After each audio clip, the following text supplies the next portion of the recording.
Looking at the essential question, where do ideas for inventions come from? And we talked about how a lot of times they are solutions to problems that people see out in the world.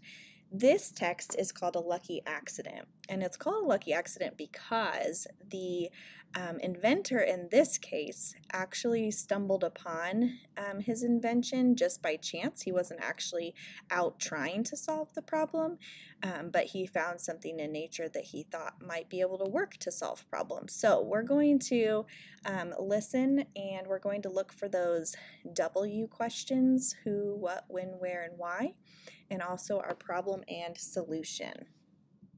Short read 2. Remember to annotate as you read. A lucky accident. Some scientists work for years hoping to invent something, but never doing so. Others invent things when they're not even trying. George de Mestral found his invention by accident.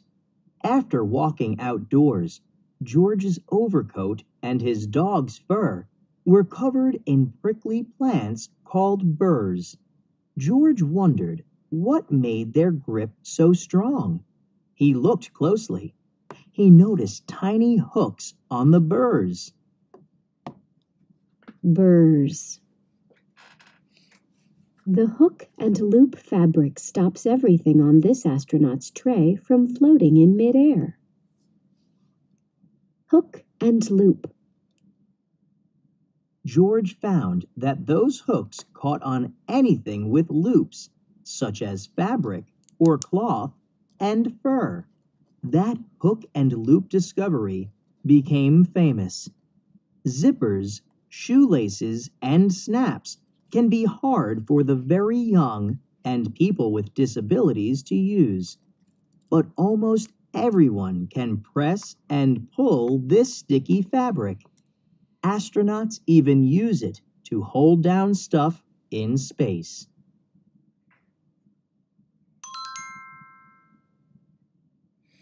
Okay, so it told us that the accident happened. It says others invent things when they're not even trying, right? And in this case, our inventor, George de Mestral, found his invention by accident. He's our who. And what is that he ended up, this is Velcro, right? You can tell it's a Velcro. They're not calling it that because that's the brand name, but this is Velcro, and he invented Velcro after seeing the burrs that got stuck on his overcoat and on his dog's fur as well.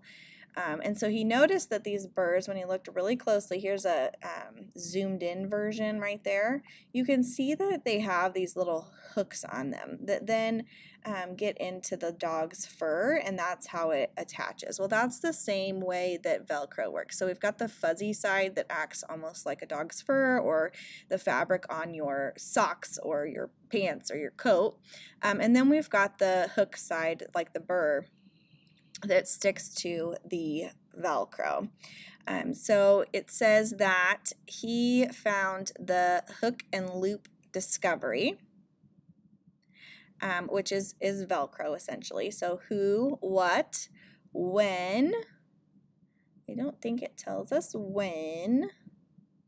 I guess you could say when he was walking outdoors. That could also be our where, right?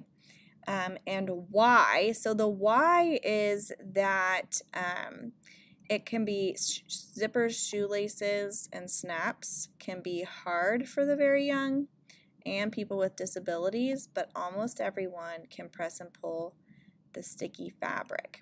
So that's our summary. If I wanted to say it all in one sentence, I could say George de Mestral was walking outdoors when his dog got stuck by burrs, and he discovered hook and loops, and he created Velcro to help kids who are young and people with disabilities. Okay, so that would be a good summary. I also want to look here at some of our text features. So this is a non-fiction text, so it's real, right, about real things, and we've got tons of things that can help us to better understand our text. So one of those is just the photographs, right? We've got four different photographs here.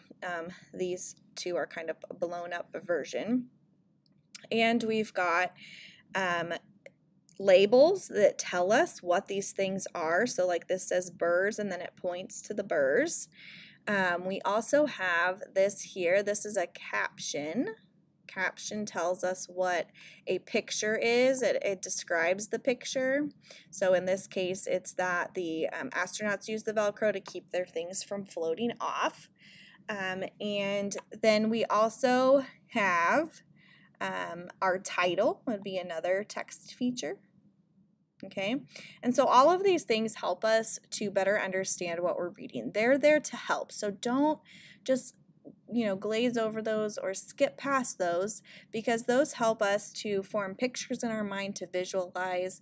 They help us to understand the words when they might be difficult. Thinking about what a hook and loop looks like would be hard without being able to see the burrs and the zoomed in version of those. So go ahead and open up to your close reader, and I want you to underline the who, what, when, where, and why as well.